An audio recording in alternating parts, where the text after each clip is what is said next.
The command rang out like a gunshot in the stillness. "Get your hands where I can see them now." The words sliced through the air, harsh and unyielding, reverberating off the chipped, gray walls of the precinct's interrogation room.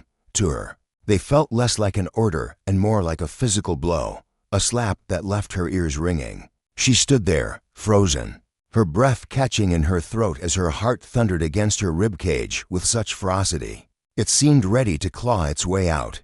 Overhead, the fluorescent lights buzzed faintly, their cold, flickering glow casting jagged shadows across the scuffed linoleum floor, a cruel, mocking contrast to the chaos erupting inside her. Her hands trembled slightly as she raised them, the metallic tang of blood flooding her mouth from where she'd bitten her lip to hard, trying to anchor herself against the storm brewing in the sterile, suffocating space. The man looming over her wore a badge pinned to his chest, its polished surface glinting faintly under the harsh light. But it was his eyes that held her attention, dark, blazing with something far uglier than mere authority.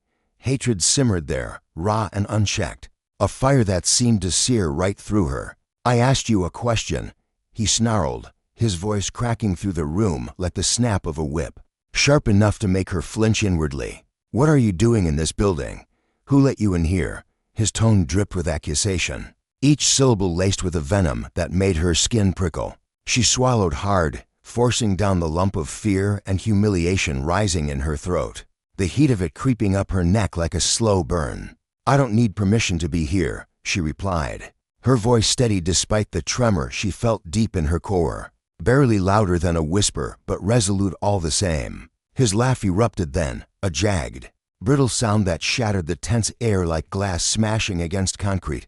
"Oh, is that so?" he sneered, his lips curling into a mocking grin. "You just waltz into a police station like you own the damn place, dressed up in that fancy suit. What's the deal? Some charity gala got lost on the way here? Or maybe you're just here to mop the floors when we're done for the night." The words stung, sharp and deliberate, aimed to cut her down, to strip away the dignity she clung to. She flinched, a flicker of hurt flashing across her face before she could mask it. But she refused to break. "Step back," she said, louder this time, her voice cutting through the haze of his taunts. But he didn't budge. Instead, he leaned in closer, so close she could smell the bitter mix of stale coffee and cigarette smoke clinging to his breath, an acrid cloud that made her stomach churn. "You don't tell me what to do," he hissed, his voice low and venomous. "Not here." Her pulse hammered in her ears, a relentless drumbeat that drowned out the faint hum of the lights. She wanted to scream, to let the rage and fear boiling inside her spill out, but she bit it back. She knew how this scene played out in his men, how it always played out. A black woman, out of place, out of line, caught in the wrong moment at the wrong time. She saw it in the glint of his eyes, the way they narrowed with a smug certainty before he even moved. Then came the punch, swift, brutal, too fast for her to dodge. Her head snapped to the side, pain exploding across her jaw like a firework bursting in the night, bright and blinding. Blood flooded her mouth, warm and coppery, as she stumbled backward, her hands scrabbling against the cold edge of the metal table to keep from collapsing. The room spun around her, a dizzying whirl of light and shadow, but she didn't fall. She wouldn't fall. "Didn't think I'd hit you, did you?" His voice slithered through the haze, thick with malice, dripping like poison. Her fingers curled around the table's edge, knuckles whitening as she gripped it for stability, for something to hold onto amid the chaos. She stayed silent, her breath ragged, refusing to give him the satisfaction of a response. "What's wrong? No clever little comeback now," he taunted, his laugh louder this time, a cruel, barking sound that echoed off the walls as if it could grind her down further. But as the sharp sting in her jaw dulled into a throbbing ache, something else took its place, something colder, harder, settling deep in her chest like a blade honed by years of quiet resilience. She straightened slowly, deliberately, wiping the blood from her lip with the back of her hand, the crimson smear stark against her skin. "You just made the biggest mistake of your life," she said, her voice low and steady, almost eerily calm, cutting through the crackling tension like a knife. He froze, his smirk faltering for the first time, his eyes narrowing as if trying to decipher the shift in her tone. "Excuse me," he snapped, but there was a waver there, A crack in his bravado she could feel more than hear. She took a step toward him, her gaze unflinching, and his confidence flickered like a candle caught in a draft. "I said," she repeated, her voice gaining strength, "you just threw a punch at the wrong person." The room seemed to shrink around them, the buzzing lights growing louder, amplifying the weight of her words. "Who do you think you are?" he demanded, but his tone betrayed him less certain now, tinged with something unsteady. She didn't answer. Not yet. Instead, she let the silence stretch, heavy and suffocating, pressing down on him the way his fists and words had tried to crush her. His mouth opened again, ready to spit another barb, but the door swung open with a sudden creak, cutting him off. A new figure stepped in city, a man in a rumpled suit, his tie loosened, his face lined with exhaustion, but his eyes sharp and alert. He barely spared the officer a glance before locking onto her. "Ma'am, is everything all right?" he asked, his voice calm but carrying an undercurrent of concern.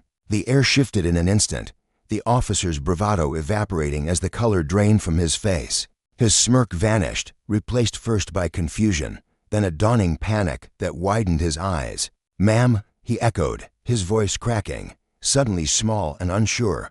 She didn't flinch, didn't blink. Turning to the newcomer, she spoke with a quiet authority that sliced through the room like a blade through silk. "Tell the director I'll be handling this personally." The officer stiffened, his hand twitching toward his belt as if reaching for some last shred of control. But it was too late. She stepped closer to him, her presence towering now despite her smaller frame, her voice dropping to a whisper that carried more weight than any shout. "You don't even know who I am, do you?" His lips parted, but no sound came out, his bravado crumbling into a stunned, gaping silence. She leaned in just enough for him to feel the gravity of her next words, each one deliberate and laced with a quiet promise. "Don't worry. You'll find out soon enough." The silence that followed was deafening, a void that swallowed the room whole. In that moment, the power shifted irrevocably, unmistakably, and the unspoken question lingered like smoke in the air. Who was she? And what reckoning was she about to unleash? The hallway beyond the interrogation room stretched out in a dim, flickering glow, the tiles beneath her heels gleaming dully as Special Agent Maya Brooks stepped into the precinct. Earlier that night, each click of her shoes echoed with purpose, a steady rhythm that cut through the low drone of the fluorescent lights overhead. Her black blazer hugged her frame, crisp and impeccable, a shield of professionalism she'd honed over years of navigating rooms where she was neither expected nor wanted. Her shoulders were squared, her chin lifted, her dark eyes scanning every detail, peeling posters tacked to the walls, the cluttered desks piled with coffee-stained files, the faint murmur of tired voices rising and falling in the distance.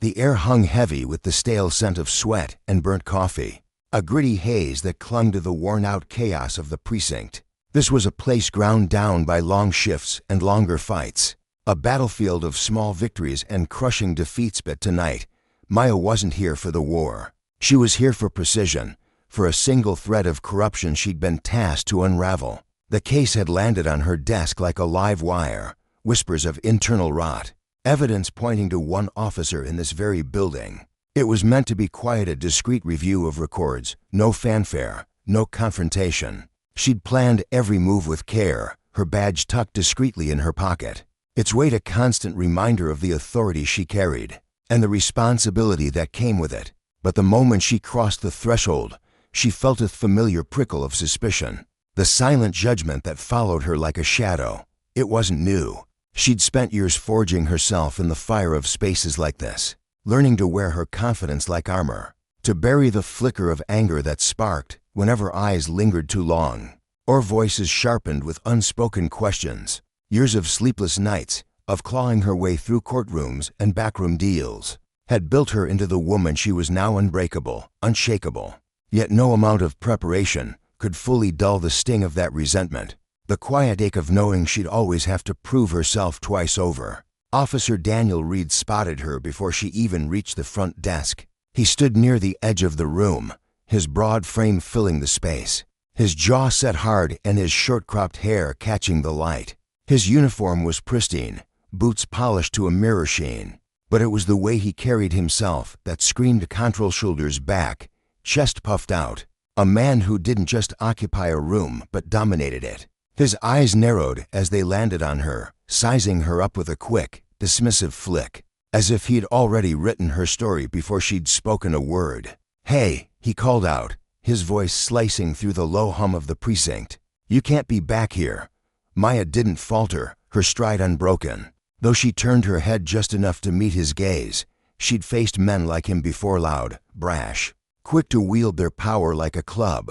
"I have clearance," she said evenly, her tone firm but measured, a quiet assertion of her right to be there. Reed's boots thudded against the floor as he stepped toward her, his presence looming larger with every move.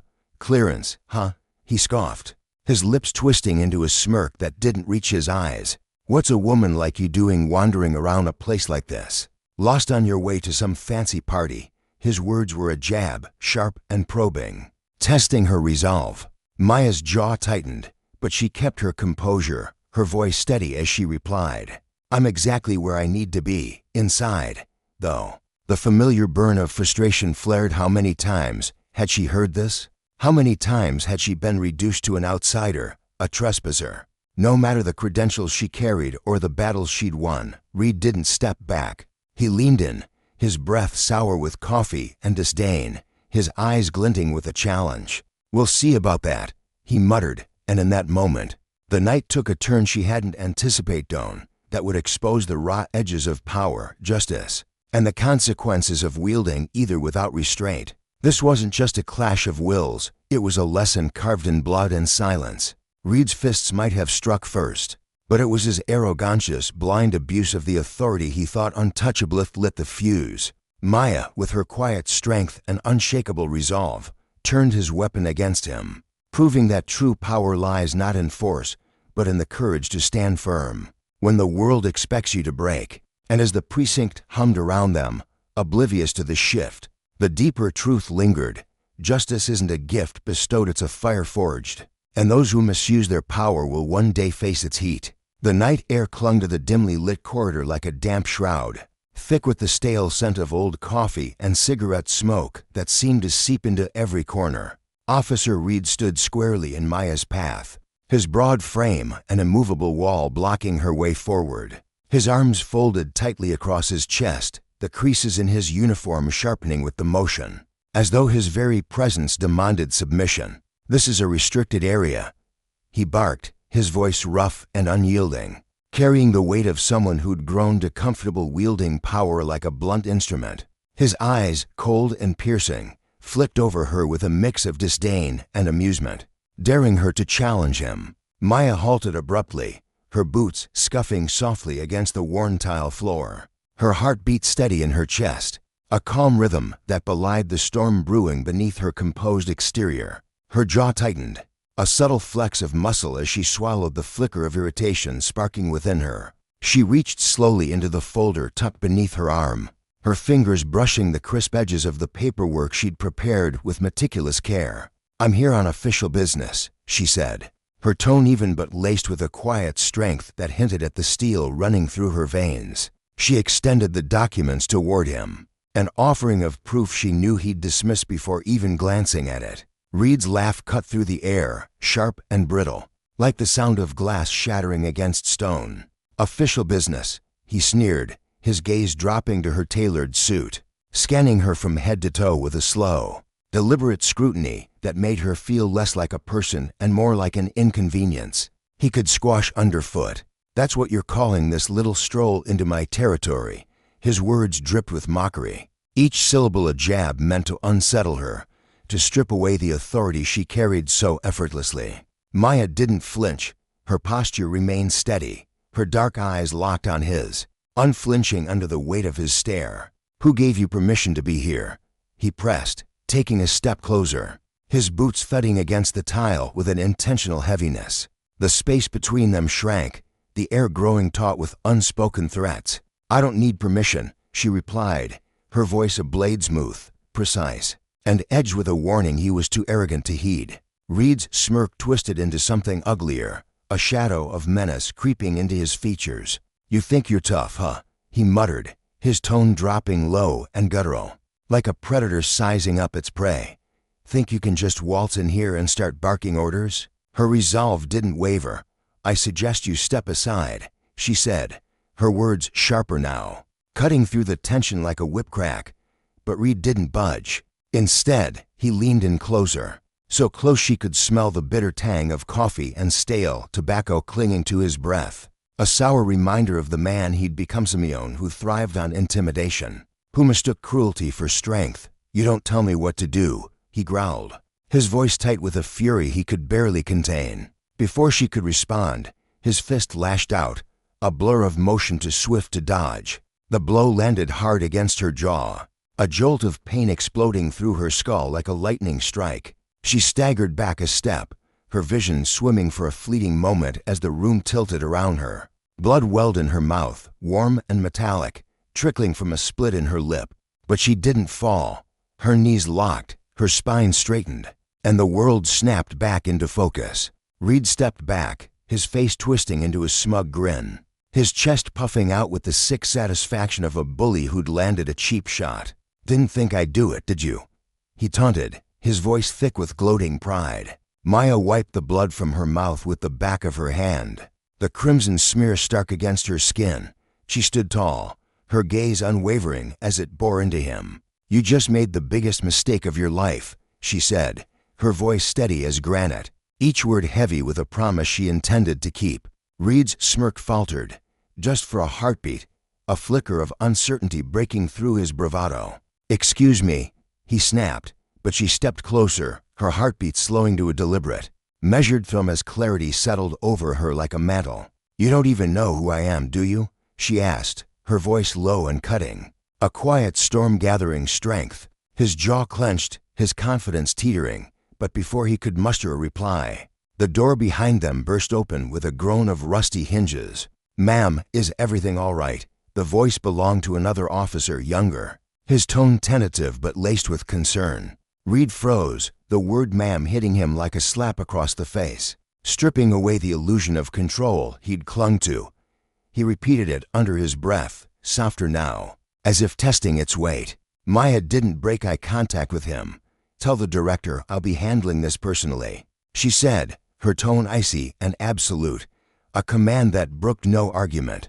Reed's bravado crumbled in that moment, the ground beneath him shifting as the reality of her authority began to dawn. Her words lingered in the air, heavy with consequence, but it was the fire in her eyes that spoke louder a promise, that he'd soon learn the cost of crossing her. The air in the small, windowless room felt oppressive, as though the chipped walls and flickering fluorescent lights were conspiring to press down on her. Maya sat at the scratched metal table, her posture rigid yet poised, a portrait of unshakable resolve. Her fingers rested lightly on the cold surface, twitching faintly with the restless energy she kept tightly reined in. Inside, her mind was a whirlwind of precision, replaying every second of the encounter with Rita's sneer, his fist, the smug tilt of his head, each detail catalogued with ruthless clarity. The cut on her lip pulsed with a dull ache, the taste of blood a bitter reminder of his recklessness, but she pushed it aside, letting it stoke the fire smoldering in her chest. She'd faced men like him before, petty tyrants who ruled through fear, and she'd dismantled them all. This place, Thotha's precinct, carried a different weight, a suffocating arrogance baked into its very foundation. Beyond the door, the hum of voices drifted through the walls, muffled but persistent, like the static of a radio stuck between stations. Footsteps echoed in the hallway, boots scuffing tile, doors creaking open and slamming shut with jarring finality. She didn't need to hear the words to know they were about her.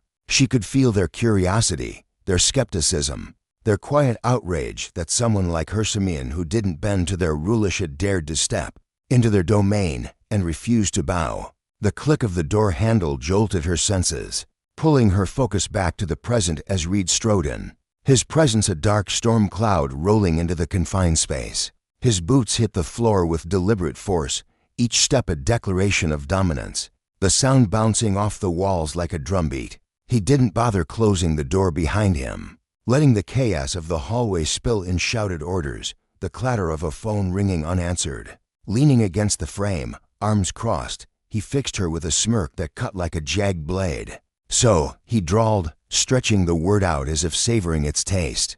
Still think you're the one calling the shots here? Maya didn't move, didn't blink. Her eyes met his, steady and unyielding, a silent challenge that made the air between them crackle. Reed pushed off the frame and stalked closer, his boots scraping the tile with a grating rasp. "Because from where I'm standing," he said, his voice low and taunting, "you look a little out of place." She let the silence hang, stretching it thin until it pressed against him, forcing him to shift uncomfortably. "You're going to regret this," she said at last, her voice calm but edged with a razor-sharp certainty. Reed's smirk deepened, though a shadow of doubt flickered in his eyes. "Is that so?" He leaned down, his face inches from hers, his breath hot and sour. "And what exactly am I supposed to be regretting?" "Teaching you a lesson about who's really in charge here." Maya's expression remained stone cold, her composure a fortress he couldn't breach. "Touch me again," she said, her words slow and deliberate, each one a dagger aimed at his pride. "And I promise you, you won't just regret it, you'll lose everything." His face darkened, his jaw tightening as anger flared in his chest. "You really don't get it, do you?" he hissed, his voice dropping to a dangerous growl. "You think walking in here with your fancy suit and your big attitude makes you important, makes you untouchable?" Maya tilted her head slightly, a subtle gesture that carried the weight of her disdain. "Untouchable," she echoed, her tone almost amused. "No, but smarter than you? Absolutely." His smirk wavered, a crack in his armor she could see as clearly as daylight. Before he could fire back, the door creaked open again, and a younger officer stepped inside, clutching a folder to his chest like a lifeline. Barely out of his 20s, his face was pale, his eyes darting nervously between Reed and Maya. "Reed," he said, his voice tight with unease, "the chief wants to see you." Reed didn't move, didn't even glance at the kid. "I'm busy," he snapped, his tone biting. The younger officer shifted on his feet, his fingers tightening around the folder until his knuckles whitened. "He said now," he repeated, quieter this time, but with a hint of urgency that couldn't be ignored. Reed exhaled slowly, a hiss of frustration escaping him as he stepped back from the table. He pointed a finger at Maya, his eyes narrowing. "Don't go anywhere," he warned, his voice low and menacing. Then he turned and stormed out, his footsteps pounding the tile like a retreating thunderclap. Maya didn't move until the door clicked shut behind him, then let out a slow breath, her hands relaxing though her focus remained razor-sharp. She knew his typemen who built their kingdoms on intimidation, who thought their badges made them gods. She'd toppled them before, and she'd do it again. The younger officer lingered in the doorway, his gaze flickering toward her with a mix of curiosity and apprehension. "Are you okay?" he asked, his voice barely above a whisper. Maya studied him for a moment, weighing the nervous twitch in his hands, the uncertainty in his stance. He didn't seem hardened like Ried. There was a softness there, a flicker of decency that hadn't yet been stamped out. "Close the door," she said, her tone firm but not unkind. He hesitated, then obeyed, the click of the latch sealing them in together. "What's your name?" she asked, leaning forward slightly, her eyes locking onto his. "Eric." He replied quickly, his voice unsteady. "Eric," she repeated, letting the name settle between them. "Do you know who I am?" He shifted again, his fingers twitching around the folder. "No," he admitted, his voice a hushed confession. "Good," she said, a faint smile tugging at the corner of her mouth. "Let's keep it that way for now. But I need your help." Eric swallowed hard, his eyes darting toward the door as if expecting Reed to burst back in. "Help with what?" he asked, his voice trembling with the weight of a choice he hadn't yet made. Maya's gaze held his, steady and unyielding. "Getting into the truth," she said, her words a quiet vow that carried the promise of justicing the ruin of those who'd abused it. Reed's downfall wasn't just a personal reckoning. It was a lesson carved in the stone of consequence, a reminder that power, when wielded without restraint, invites its own destruction.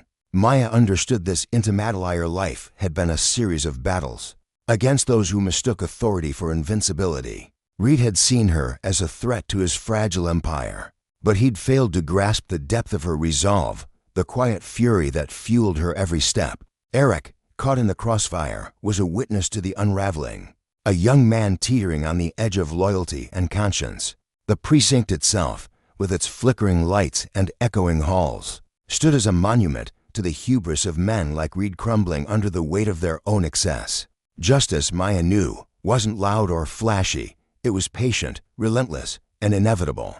A force that turned arrogance into ash. And as she sat there, blood on her lip and fire in her veins, she embodied its quiet, unshakable truth. The air in the cramped, windowless room felt thick and oppressive, like a weight pressing down on Eric's chest as he stood frozen in place. His hands trembled slightly at his sides, the faint hum of the fluorescent lights buzzing overhead amplifying the tension that gripped him. The case files, Maya had said, her voice slicing through the silence with a precision that made Eric's stomach twist. Specifically, the records. Her words weren't a request, they were a demand, sharp and unyielding, leaving no room for misinterpretation. Eric's breath caught in his throat, his mind racing as he fumbled for a response. "I can't do that," he stammered, his voice cracking under the strain. "I'll lose my job." His eyes darted toward the door, a fleeting instinct to escape the suffocating pressure of the moment. But Maya didn't so much as blink. Her gaze bore into him, steady and piercing, her posture rigid with a quiet intensity that seemed to fill the room. "Listen to me," she said, her tone cutting like a blade, yet somehow calm, as if she'd rehearsed this confrontation 1,000 times in her mind. What just happened, and hear what he did? That wasn't the first time, was it? The question hung in the air, heavy and accusing, and Eric felt the walls closing in. His throat tightened, his heart pounding so loudly he was sure she could hear it. He wanted to deny it, to retreat into the safety of silence, but the truth clawed its way out of him. "No," he admitted at last, his voice barely a whisper, so soft it seemed to dissolve into the stillness. The confession left him exposed, vulnerable, and he couldn't meet her eyes. Maya's expression didn't soften, but a flicker of something satisfactory perhaps crossed her face. "Then this is your chance," she said, her words deliberate, each one landing like a stone in still water. "Your chance to do something about it." Eric's gaze flicked back to the door again, his mind a chaotic swirl of fear and indecision. What was she planning? What could she possibly do against someone like Reed?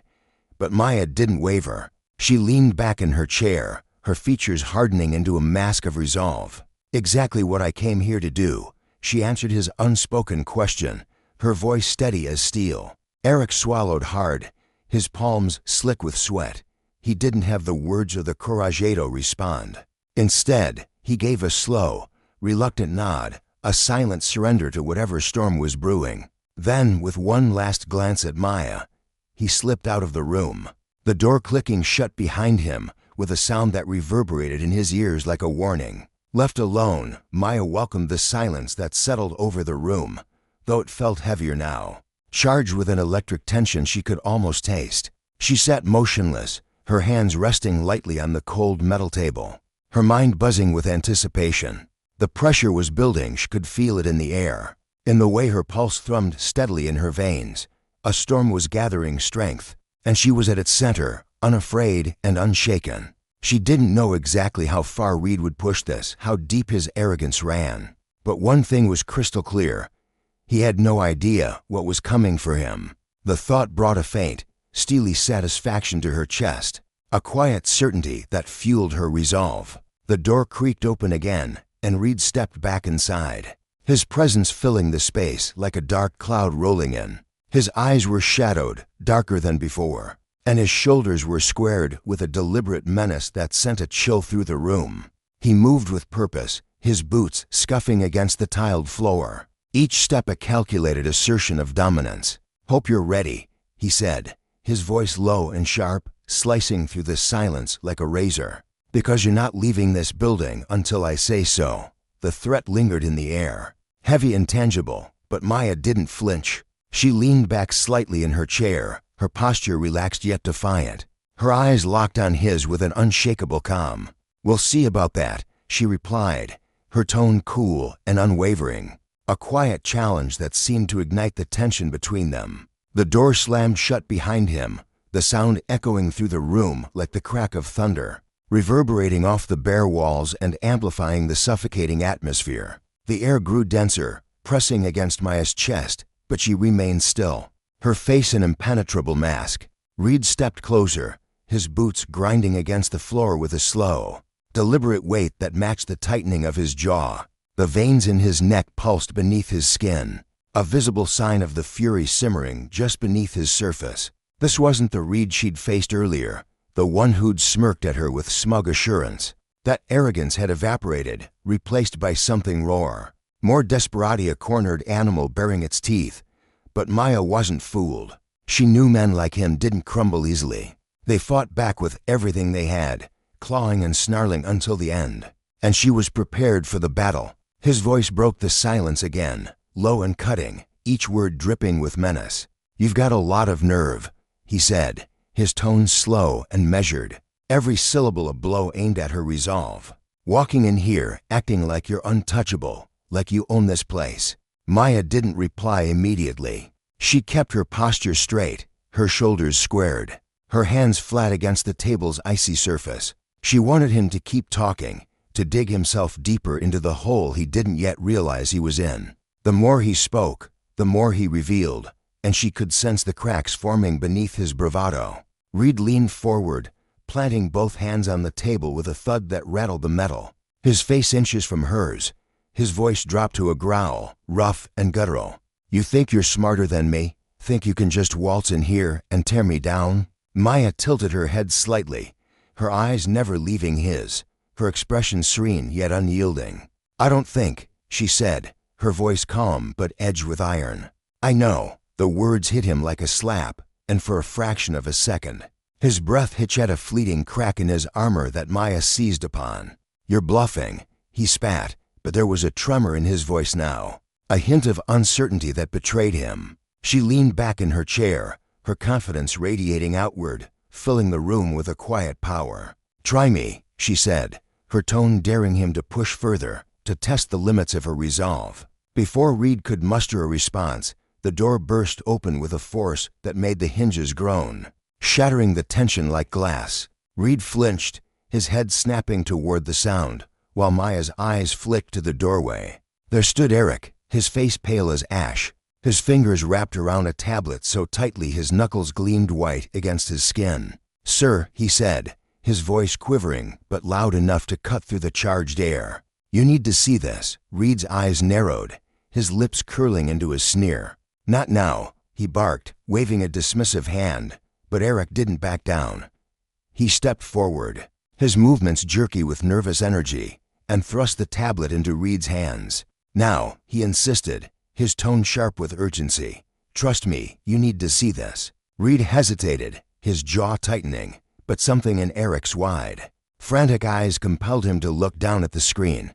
Maya didn't move, didn't blink, didn't speak. She watched, her heartbeat steady and controlled, as Reed's gaze scanned the glowing display. The change was immediate and visceral. The color drained from his face in an instant, leaving him ghostly pale, his lips parting as if to speak but finding no words. His hands trembled as he scrolled, his breaths coming in quick, shallow gasps that filled the silence. "What is this?" he finally croaked, his voice a hoarse whisper, barely audible over the hum of the lights. Maya rose slowly from her chair, her movements deliberate and graceful, exuding a quiet authority that seemed to dwarf him. "That," she said, nodding toward the tablet, "is your career, what's left of it." Reed's head jerked up, his eyes wild with a mix of panic and disbelief. "No," he muttered, shaking his head as if he could will the truth away.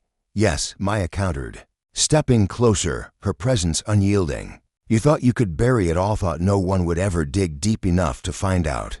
You were wrong." His breaths grew ragged, his chest heaving as he clutched the tablet tighter. "You're lying," he said, but the words lacked conviction, crumbling under the weight of his own fear. Maya didn't relent.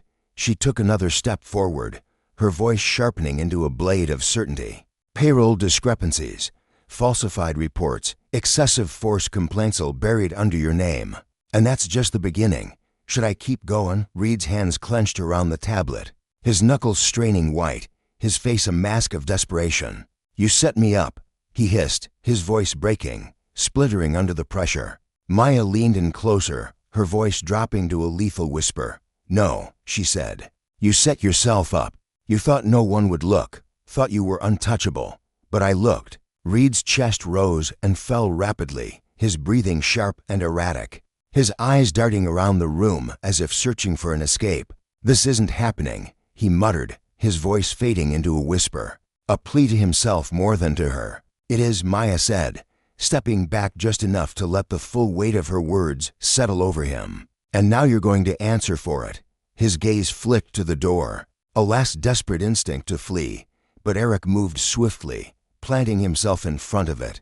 His hands trembled, but his stance was firm, his voice shaking yet resolute. "You're not leaving," he said, and for the first time, there was a spark of defiance in his eyes, a flicker of the courage Maya had urged him to find. Reed spun back to face her, his face flushed red with fury, his jaw clenched so tight it seemed it might shatter. "You think this makes you better than me?" he snarled, his voice raw with rage. Maya's eyes narrowed, her expression cold and unflinching. "No," she said. "It makes me smarter than you, stronger than you, and it makes me the one in control." His fists tightened, his knuckles whitening further, but he didn't move, pinned in place by the force of her words. "You don't understand," he said, his voice low and desperate, a last grasp at defiance. "You don't know what you're walking into." Her gaze sharpened, cutting through his bravado like a knife. "I know exactly what I'm walking into," she said. "I know who you are, Reed, and I know what you've done. And now, so does everyone else." His shoulders sagged, the weight of her accusation crashing down on him, stripping away the last vestiges of his power. "It's over," Maya said, her voice ringing with finality. "And the only question left is how you're going to handle it." A flicker of something panic, regret, or perhaps resignation flashed in Reed's eyes, but it vanished as quickly as it appeared. "You think this is the end," he said, his voice low but edged with a lingering threat. "This isn't over." Maya held his gaze, unflinching, her confidence unshaken. "Oh, it's over," she said. "And you know it." Reed opened his mouth to retort, but before he could, the sound of heavy, purposeful footsteps echoed from beyond the door. It swung open with a force that rattled the frame, and two uniformed officers stepped inside, their presence commanding and undeniable, their eyes locked onto Reed with a cold precision. "Officer Daniel Reed," one of them said, his voice booming through the room. "Clear and authoritative, you're under arrest." Maya's words cut through the chaos, sharp and deliberate. "You should have listened." The officers moved swiftly, gripping Reed's arms and snapping the handcuffs around his wrists.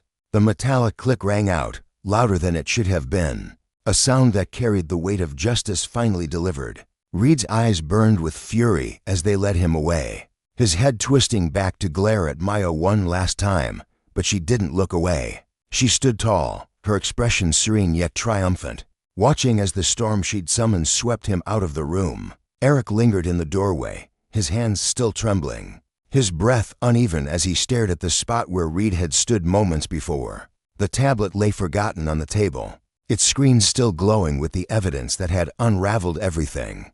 The silence returned, but it felt different, no lighter, as if the air itself had been cleansed. Maya let out a slow breath, the tension easing from her shoulders. Though a part of her remained vigilant, the storm might be over, but she knew better than to assume the skies were clear. Justice had been served, but the lesson lingered, sharp and undeniable. Power, when abused, carried consequences that no amount of arrogance could outrun. And as she stood there, alone once more, she felt the weight of that truth settle into her bones, a quiet reminder of the battles still to come. The air in the room felt thick, almost suffocating, as the officers gripped Reed's arms with a force that spoke of more than just duty. Their faces were stone cold, masks of indifference carved from years of discipline. But Maya could see the subtle signs of unease, rippling beneath the surface either way their shoulders hunched ever so slightly, the stiffness in their steps as they moved forward. These weren't just men hauling away a random criminal, they were escorting one of their own, a brother in arms who'd crossed a line they all knew existed, but rarely acknowledged. That unspoken betrayal hung heavy in the room, a silent current of tension threading through every breath, every glance. Reed stood there, his body rigid as if carved from iron, his muscles bulging against the cold steel cuffs biting into his wrists. He strained against them, not with any real hope of breaking free, but with a desperate, almost primal need to prove he still had some control, some power left to wield. His chest heaved with sharp, uneven breaths, each one slicing through the silence like a jagged blade. His face was a fortress of fury, eyes narrowed and jaw locked tight. But Maya saw the cracks forming in that armor, tiny fractures where fear seeped through. No matter how fiercely he tried to bury it, he wasn't just angry, he was terrified.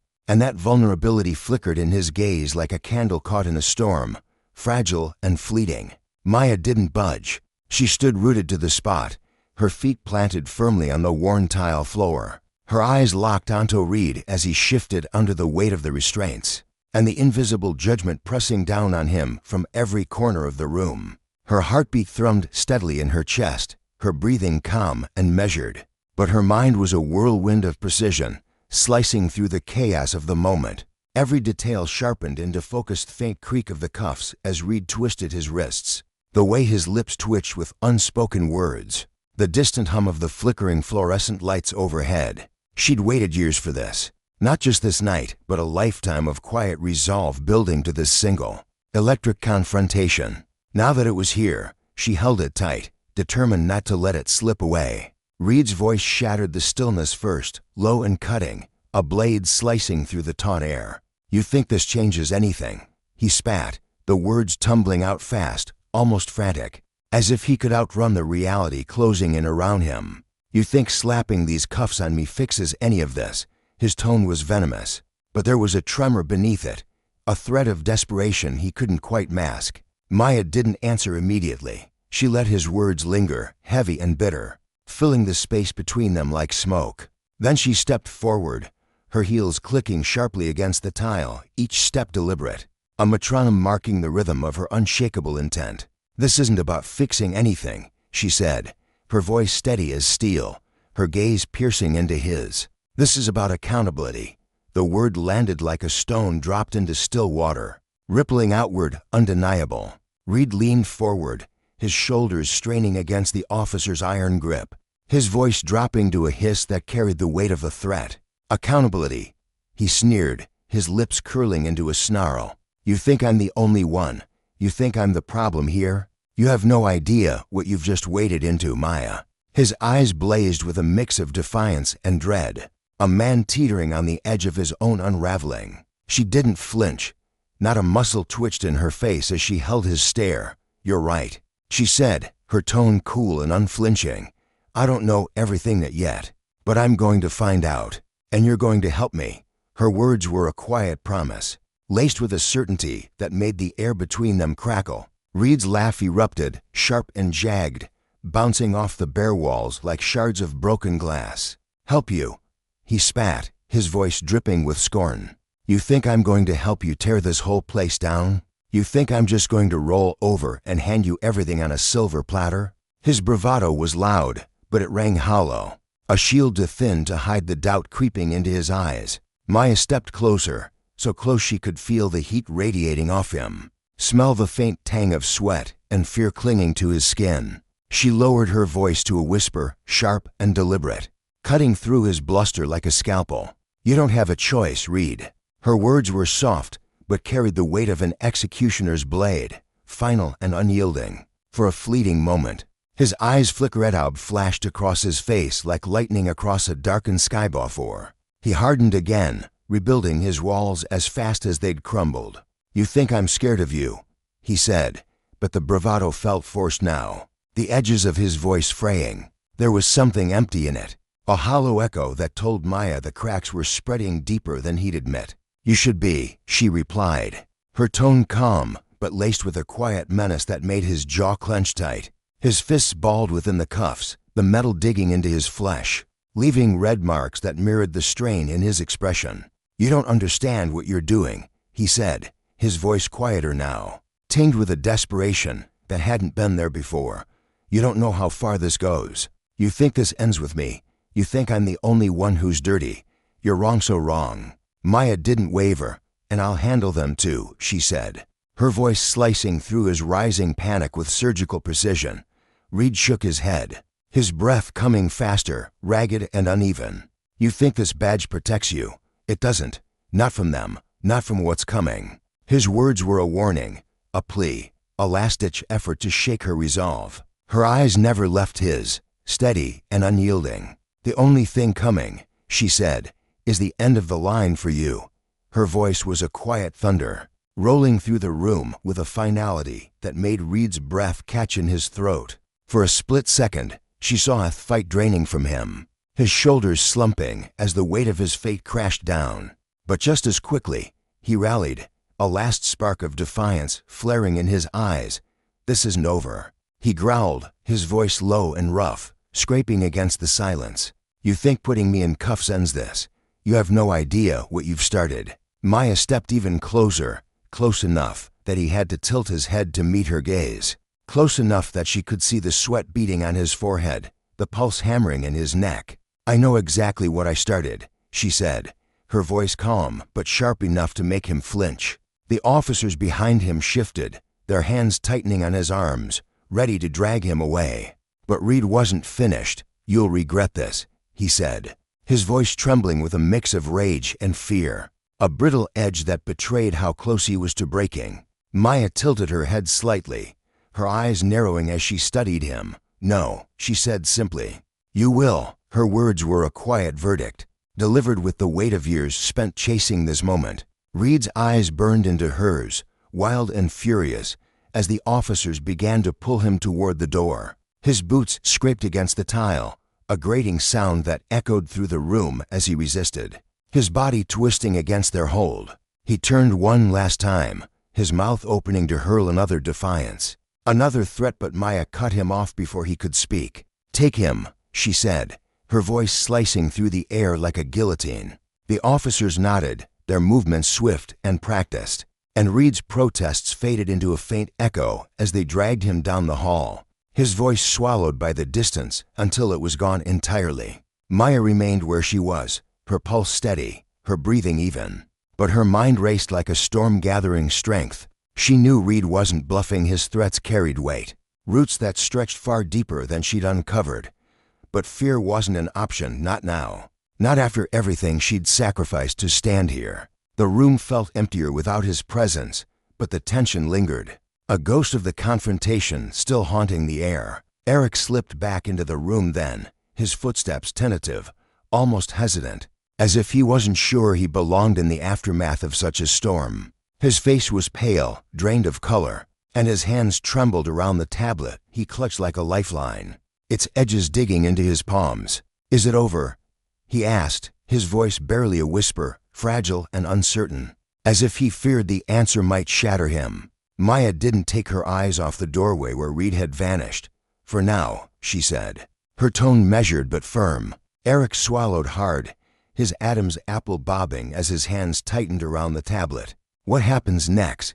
he asked, his voice quivering with the weight of the unknown. She finally turned to him, her eyes sharp and steady, cutting through the dim light of the room. "Now we finish what we started," she said, her words carrying the resolve of a vow. Eric hesitated, his breath catching as he searched her face for doubt and found none. "Are you sure about this?"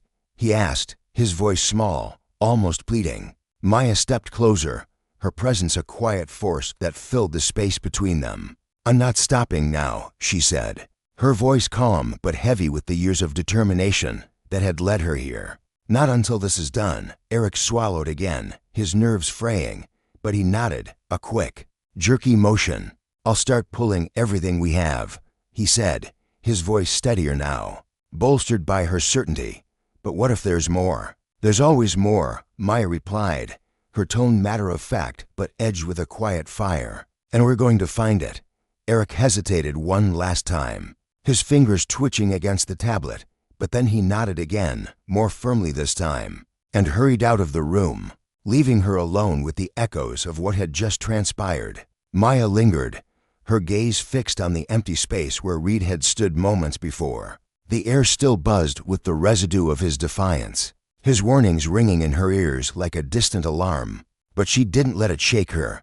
This wasn't the end, it was the beginning. The first domino tipped in a chain that would unravel everything. Justice wasn't a gift handed down, it was a blade forged through relentless pursuit, and she would wield it without hesitation, Later, in the dimly lit hallway, Maya pressed her back against the cold concrete wall, the chill seeping through her jacket as Reed's fading footsteps reverberated down the corridor. The tension in her shoulders hadn't eased, a coiled spring ready to snap. Even as the weight of his presence lifted from the room, she exhaled slowly, her breath fogging faintly in the cool air, her mind already racing through the next steps. This arrest was just the opening move in a game far larger than she'd anticipated, and Reed's words clung to her like damp cloth, sharp, loaded with warnings she couldn't dismiss. He wasn't the type to crumble quietly, and whatever web he was tangled in would fight back with teeth bared. But retreat wasn't in her blood. Eric's footsteps echoed toward her from the far end of the hall, hurried and uneven, accompanied by the faint murmur of voices trailing behind him. He stopped just short of her, his face ghostly pale, his hands trembling slightly as he clutched a folder against his chest like a shield. She didn't need to ask if he'd found something. The dread in his wide eyes said it all. "We've got a problem," he said, his voice a strained whisper, barely audible over the hum of the building's old ventilation system. Maya pushed off the wall, her movements fluid but deliberate, her eyes locking onto his with an intensity that made him flinch. "What kind of problem?" she asked, her voice steady despite the knot tightening in her stomach. Eric swallowed hard, glancing down at the folder as if it might erupt into flames in his hands. "Reed wasn't lying," he said, his words tight, clipped with urgency. "There's way more. I pulled every record tied to his cases, every report he's ever signed off on. And it's worse than we thought. False evidence, tampered witness statements, illegal searches, it's all there, buried under layers of red tape. And it's not just him. There are names, Maya. A lot of names." Her stomach clenched, a cold thread of realization winding through her. But she kept her expression unreadable. "How many?" she asked, her tone flat, demanding. Eric hesitated, his fingers curling tighter around the folder, his knuckles whitening. "Too many," he said, his voice cracking under the weight of the truth. "This isn't just one bad cop, or even a rogue group. It's systemic, organized.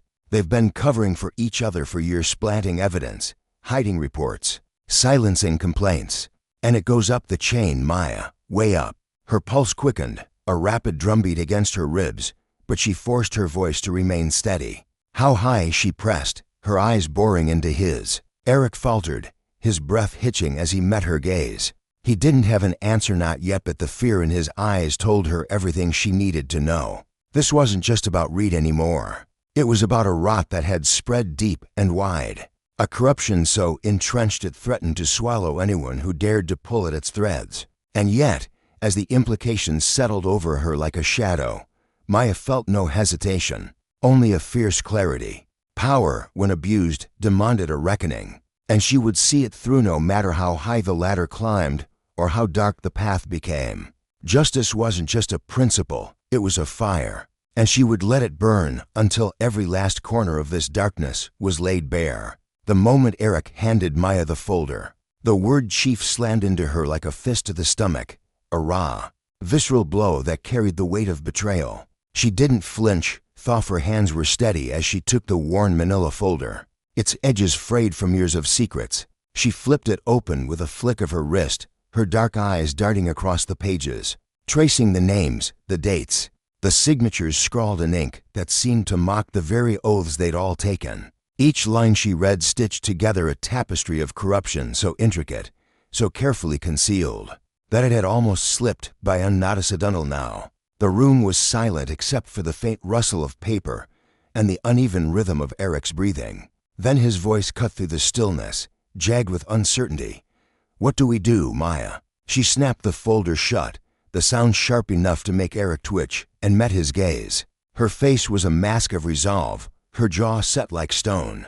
"We keep going," she said, her words deliberate, each syllable landing like a hammer on anvil. Eric blinked, his Adam's apple bobbing as he swallowed hard, his hands clenching into fists at his sides, against the chief, against all of them. His voice cracked, disbelief warring with dread. Maya didn't hesitate. "Yes." Eric took a step back, shaking his head as if he could dislodge the reality bearing down on them. The fluorescent lights overhead buzzed faintly, casting harsh shadows across his face.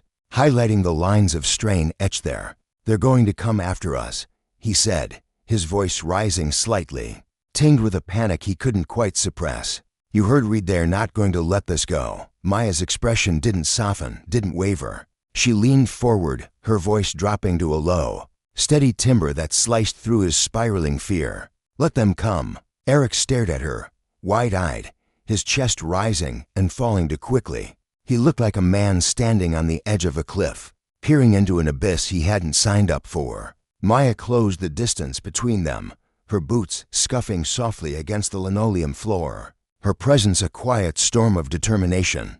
"This isn't just about Reed anymore," she said, her tone heavy with the weight of what she'd uncovered. "This is bigger than him, bigger than us. If we don't stop it now, no one will." Her words hung in the air, a call to arms wrapped in a warning. Eric's breath hitched, and he nodded slowly, the motion reluctant but resolute. "Okay," he whispered, his voice quieter now, fragile but firming up. "But how? We can't take down the chief with just this, it's not enough." Maya's eyes glinted, sharp as a blade catching the light. "Then we get more." Eric's fingers trembled around the folder he still clutched, his knuckles whitening. "And what if they stop us before we can?" His question lingered, thick with the fear of consequences neither of them could fully predict. Maya's gaze held his, unyielding. "They won't," Eric exhaled shakily, nodding again, a man grasping for courage he wasn't sure he possessed. "Okay," he said, steadier this time. "What do you need me to do?" She glanced down at the folder one last time, its contents searing into her memory, before thrusting it back into his hands. "Start digging," she said, her voice a command wrapped in urgency. "Pull everything: emails, financial records, surveillance footage. I don't care how deep you have to go, just find it." Eric nodded, his movements quickening, a spark of purpose igniting behind his fear. "I'll get started," he said, turning toward the door, his shoulders squaring as he walked away. Maya watched him leave, her pulse steady, but her mind a whirlwind of thoughts tumbling over one another. She'd known this was bigger than Reed from the moment she'd set foot in the precinct that morning, the air thick with unspoken tension. But seeing it laid bare with names of those who'd sworn to protect, their signatures branding lies into official documents, made it real in a way that tightened her chest and set her nerves alight. She exhaled slowly, her breath a quiet release as she stepped into the hallway. Her heels clicked against the polished tile, a rhythmic echo that drew eyes from every corner. Officers glanced her way, their stares sharp with curiosity, suspicion, and something darker: fear. Perhaps, though they didn't know the full scope of it yet. She could feel the weight of their scrutiny pressing against her, the air humming with unease. But she kept her head high, her stride unwavering. Back at her desk, she sank into her chair and flipped open her laptop, fingers flying across the keys with practiced precision. Files flashed across the screen: reports, logs, records she cross-referenced with the names from the folder. Patterns emerged, faint at first, then undeniable, dates aligning with unexplained payouts, signatures looping in familiar curves. One name pulsed like a heartbeat through it all: Chief Daniels. Her phone buzzed, jolting her from her focus, and she snatched it up, her voice cutting through the line like a blade. "Brooks," Eric's voice crackled back, shaky but insistent. "You need to get down here." Her heart kicked against her ribs. "Where?" "The evidence room," he said, urgency threading his words. "You're not going to believe this." She didn't waste time with questions. Grabbing her badge, she surged down the hallway, her footsteps a rapid drumbeat against the tile. The precinct hummed around her, phones ringing, voices murmuring, but it all faded into a dull roar as her mind raced. Whatever Eric had found, she knew it wasn't good. The evidence room door loomed ahead, heavy and unyielding, and when she shoved it open, the stale scent of dust and aging paper hit her like a wall. The dim lights flickered overhead, casting long shadows across the rows of shelves and locked cabinets, a graveyard of buried truths. Eric stood near the back, his face pale as moonlight, hands gripping a chaotic stack of folders like they were his lifeline. He didn't look up as she approached, his eyes locked on the papers, as if releasing them might erase the revelations they held. "What is it?" she asked, keeping her voice even despite the knot tightening in her gut. Eric flinched at the sound, his head jerking up, eyes wide with a mix of disbelief and dread. His fingers shook as he thrust the folders toward her. "You need to see this," he said, his voice taut, barely holding together. Maya took them, her fingertips grazing the rough edges, and opened the top one. Her breath caught as she scanned the page's memos, financial logs, grainy stills from surveillance tapes. The pieces snapped into place with brutal clarity, payments masked as bonuses, invoices for phantom equipment, a money trail snaking directly to Chief Daniels' office. She flipped through the documents, her jaw tightening until it ached, the scale of it sinking in. Eric watched her, waiting, his breath shallow. She forced herself to stay calm, even as the weight of it pressed down on her like a physical thing. "This is bigger than we thought," she said finally, her voice low but resolute. Eric nodded, his hands still trembling. "It's worse," he corrected, stepping closer and pointing to a page. "Look at the dates." She flipped back, her eyes narrowing as the timeline sharpened into focus. This wasn't new, it stretched back years, maybe decades. A festering rot Reed had only scratched the surface of. "He wasn't lying," Eric murmured, his voice barely above a whisper. "It doesn't end with him." Maya met his gaze, her eyes burning with determination. "That's exactly why we have to keep going." Eric hesitated, his shoulders hunching slightly. "We can't do this alone," he said, lowering his voice despite the empty room. "This goes too high. If we take on Daniels, the whole department could turn on us." Maya's response was immediate, unwavering. "That's why we have to do it." He faltered, but she pressed on, leaving no room for doubt. "If we stop now, everything we've done, all of this, it's for nothing. You know that, right?" Eric's shoulders sagged, and he nodded, though the fear in his eyes lingered like a shadow. "What if Daniels already knows we're onto him?" he asked, his voice tight. "What if Reed's already talked?" Maya shut the folder with a decisive snap and set it on a nearby table, her movements deliberate. "Then we make sure he doesn't get the chance to stop us." Eric swallowed hard, his throat working. But he nodded again, clinging to her certainty. She turned back to the papers, her mind racing as she mapped out their next move. Evidence wasn't in all the needed leverage, something to corner Daniels before he could bury them. Her eyes caught on a signature buried in the mess of names, one she recognized from the hallway earlier, Officer Marcus Tate, a quiet man who'd avoided her gaze. She pointed at it, turning the folder toward Eric. "What do we know about him?" Eric leaned in, squinting at the page. "Marcus Tate. Been here almost 15 years. Keeps to himself, head down, but his name's all over these reports." Maya nodded slowly, a plan forming. "Then he knows something," she said, her voice steady. "And if he knows something, we can use it." Eric's eyes widened. "You want to bring him in?" Maya's gaze didn't falter. "I want to talk to him," she corrected, "but not here. If Daniels catches wind of this before we're ready, it's over." Eric hesitated, then grabbed his phone, his fingers moving quickly. "I'll find him," he said, determination edging out his fear. As he stepped away, Maya lingered in the evidence room. The folders spread before her like a map of a battlefield. The lesson was clear. Justice wasn't a gift, it was a fight. And the cost of letting power run unchecked was a stain that spread far beyond the guilty. Daniels, Tate, the others, she'd built their empire on trust they'd betrayed, and she'd tear it down, brick by brick, no matter who stood in her way. Maya lingered near the door, her fingers brushing against the worn frame as she hesitated. Casting one last glance back at the cluttered desk, she returned to the scattered files, her hands flipping through the pages with a quiet urgency. Her thoughts churned like a storm gathering speed, each document a jagged piece of a puzzle that was finally snapping together. What she saw wasn't just a few crooked deals or petty abuses of power, it was something far uglier. This was a machine, meticulously constructed to shield itself, to crush anyone who dared to question its workings. Reed had been the first faint fracture in its armor, a warning tremor. But Daniels was the bedrock holding it all together, and bedrock didn't give way easily. It fought to stay buried, to keep its secrets locked in the dark. Less than 10 minutes later, Eric burst back into the room, his footsteps heavy against the creaking floorboards. His face was drained of color, his eyes wide with a mix of dread and adrenaline. "He's here," he said, his voice tight, almost trembling. But he doesn't look happy at all. Maya gave a sharp nod. Her movements deliberate as she closed the folder with a soft thud and tucked it under her arm. She could feel the weight of it pressing against her side, a tangible reminder of the stakes. "Take him to the back office," she instructed, her tone steady but laced with an edge. "And Eric, make sure no one sees you.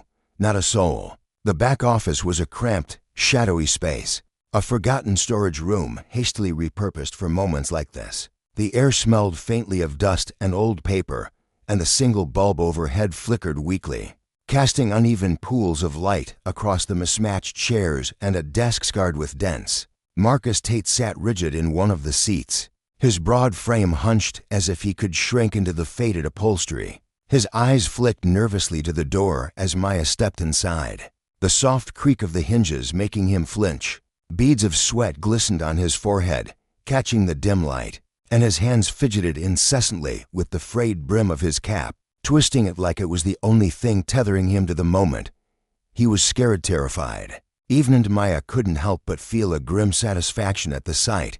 Fear meant he knew something. Fear meant he could be broken open. "Officer Tate," she said, her voice calm but carrying a weight that filled the small room. She lowered herself into the chair across from him, the old wood groaning under her weight. He didn't look up, his gaze fixed on the cap in his hands, his knuckles whitening as he gripped it tighter. "I'm not supposed to be here," he blurted out, the words tumbling from him in a rush. "I don't know anything at all," his voice cracked, betraying him. And Maya tilted her head slightly, studying him. She leaned forward, resting her elbows on the desk, the cool metal pressing into her skin. "That's not true, Marcus," she said softly, her tone almost gentle but laced with steel. "And we both know it." Tate's hands clenched around the cap, the fabric crumpling under his fingers, but he stayed silent, his chest rising and falling too quickly. Maya didn't rush him. She let the quiet stretch, heavy and oppressive, before she spoke again. "We found the records," she said, her words deliberate, each one landing like a stone in still water. "We know about the money, thousands of dollars funneled through accounts that don't add up. We know about the reports you signed off on, the ones that don't match the evidence logs. We know about the witnesses who suddenly changed their stories, the drugs and weapons that vanished from lockup, and your name, Marcusette's, written all over every single page." His breathing hitched, a sharp, ragged sound that echoed in the small space. "I didn't have a choice," he said, his voice barely above a whisper, raw with desperation. Maya arched an eyebrow, her expression unyielding. "Didn't you?" she pressed, her tone sharpening just enough to cut through his excuse. For the first time, Tate looked up, and what Maya saw in his eyes wasn't just fear, it was something shattered. A man staring into the wreckage of his own life. "They gave me a choice," he said, his voice trembling but gaining strength, like a dam starting to crack, but it wasn't real. "You think you can say no to Daniels. You think you can just walk away from him. He doesn't let you. He never lets you." Maya didn't flinch, didn't let her gaze waver from his. "I think you can now," she said, her words steady, a quiet challenge wrapped in them. Tate shook his head, a quick, jerky motion, his hands trembling as they gripped the cap harder. "It's not that simple," he said, his voice rising with a frantic edge. "They'll destroy my family, my kids, my wife. They'll burn everything I have to the ground." Maya leaned in closer, her elbows digging into the desk, her face inches from his. "And if you don't talk," she countered, her voice dropping low, "they'll destroy more families. More people who never even had a chance to see it coming. Mothers who'll bury their sons, kids who'll grow up without fathers because you stayed silent. You have a chance to stop it right here, right now." Tate swallowed hard, his Adam's apple bobbing as his hands shook uncontrollably. "What do you want me to do?" he asked, his voice breaking under the weight of his own fear. Maya didn't blink, didn't hesitate. "Everything," she said, the word hanging in the air like a guillotine blade. "And you're going to start with Daniels." The silence that followed was suffocating, thick with the tension of a man teetering on the edge of a cliff. Maya didn't let it linger. She leaned back, her posture relaxing just enough to signal control. "If you help us," she said, her voice firm but not unkind, "I'll make sure you walk out of this with your head held high." But if you don't, Marcuse, you're going down with them. All the way. His breathing quickened again, his chest heaving as panic clawed at him. But then he nodded slowly at first, a reluctant dip of his head. Then again, more certain. Maya stood, the chair scraping against the floor as the tension in the room shattered like glass. She turned toward the door, her mind already racing ahead to the next move. "Let's get to work," she said, her voice cutting through the haze. Outside the cramped office, the narrow hallway stretched before her, its peeling paint and flickering lights casting long, jagged shadows across the walls. Marcus Tate remained inside, his shoulders slumped, his hands still trembling as he wiped sweat from his brow with a shaky motion. The air felt charged, electric with the shift that had just taken place, a crack widening in the foundation of something rotten. Maya glanced at Eric, who stood nearby, leaning against the wall with his arms crossed tightly over his chest. His face was still pale, his jaw clenched, but there was a focus in his eyes now, a quiet determination. He met her gaze, waiting for her to signal the next step, but she didn't. Not yet. Instead, she pushed the door open again and stepped back inside, closing it with a soft click that made Tate jump. She sat down across from him once more, her eyes locking onto his as he shrank back, his fingers twisting nervously round the edge of the table. She could see the fear etched into every line of his face, the way his shoulders curled inward as if he could disappear into himself. But beneath that fear was something else, a guilt, thick and choking, a burden he'd carried so long it had become part of him. "You need to tell me everything," she said, her voice soft but unyielding, a thread of iron running through it. "Dates, names, locations, every detail you've buried, every secret you've kept." He wanted all. Tate shook his head quickly, his eyes darting to the door like a trapped animal searching for an escape. "You don't understand," he said, his voice cracking as it spilled out. "They'll come after me. They'll come after my family, me little girl, my wife. You think Daniels is just going to let this slide? He's too powerful. He's been running this game too long. He owns everything, Gravani." Maya didn't blink, didn't let his panic shake her. "Not anymore," she said, her words a quiet promise. His breathing quickened, his fingers tapping a frantic rhythm against the table. "You don't get it," he said, his voice rising, raw with terror. "You think Reed was the problem. Reed was nothing, just a puppet, a nobody. Daniels is the one holding the strings. You think locking him up will end this. It won't. There's more than you can even imagine." Maya leaned closer, her voice dropping to a near whisper, intense and commanding. "Then show me," she said. "Show me what I can't see." Tate hesitated, his eyes flickering to the folder on the table, its edges worn and creased from her earlier handling. Then, finally, he spoke, his voice low and unsteady. "It started years ago," he said, the words dragging out of him like they'd been locked away too long. "Daniels wasn't always like this at first. Back then, he just wanted control. Over the department, the cases, the people under him. He'd bark orders, shift assignments, make sure everyone knew who was in charge. But then things changed. Money started showing up, extra cash in our checks, bonuses nobody could explain. At first, we thought it was overtime pay, maybe a glitch in the system, but it wasn't. It was payoff, sturdy money, and once it started, it never stopped." Maya's eyes stayed fixed on him, her pulse steady as the truth began to unravel, thread by thread. "Keep going," she said, her voice a quiet command. Tate swallowed hard, his throat working as his voice shook.